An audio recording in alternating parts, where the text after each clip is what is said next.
good morning ඔයාලා හැමෝටම. ඉතින් මට හිතෙනවා වීඩියෝ එකක් අරන් එන්න ඕනි කියලා 2026 A level exam කරන ඔයාලට. මොකද exam එක තියෙන්නේ තව දවස් 3ක් වගේ ඉඳන් 17 උට 9 10 දවස් 3ක් වගේ තමයි exam එක තියෙන්නේ.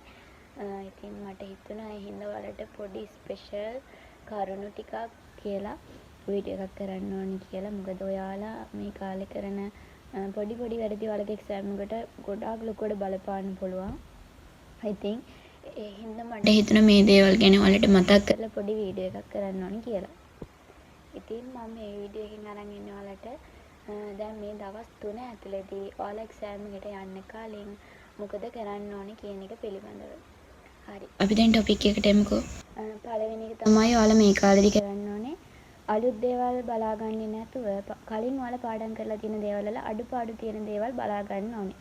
මොකද ළමයි මේ කාලේ අලුත් දේවල් පාඩම් කරන්න ඇත්තටම බෑ. ඒක ප්‍රැක්ටිකලි වෙන දෙයක් නෙමෙයි. ඒ හින්දා ඔයාලා මේ කාලේදී කරන්න ඕනේ අලුත් දේවල් පාඩම් කරන්න මහන්සි වෙනවටත් වඩා කලින් ඔයාලා පාඩම් කරලා තියෙන දේවල් වල අඩුපාඩු තියෙනවා නම් ඒ දේවල් නැවත බලා ගන්න එක.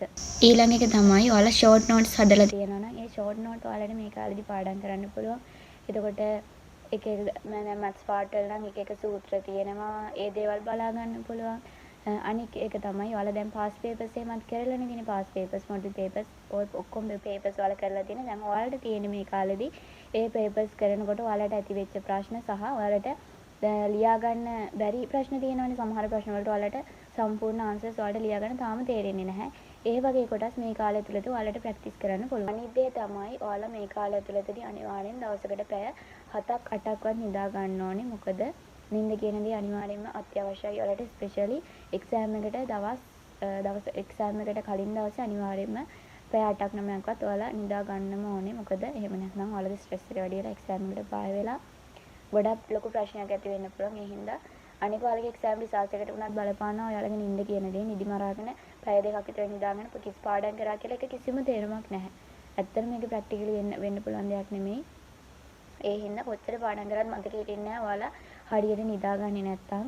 ඒ හින්දා ඔයාලා පාඩම් කරන දේවල් හරියට මතක හිටින්න නම් ඔයාලා නිින්ද කියන දේ අනිවාර්යයෙන්ම ගන්න ඕනේ. ඒ තමයි මේ කාලය තුලදී ඔයාලා කරන්න ඕන දෙයක් තමයි ලකුණු ගන්න ලේසි ප්‍රශ්න තියෙනවනේ. අන්න ඒ ප්‍රශ්න ගැන වැඩි අවධානයක් යොමු කරන්න ඕනේ. මොකද ඔයාලා හිතන්නකෝ ඔයාලට පාර්ට්ස් දෙකක් තියෙනවා එක්සෑම් එකේදී සෙකන්ඩ් පාර්ට් එකේ A B කියලා.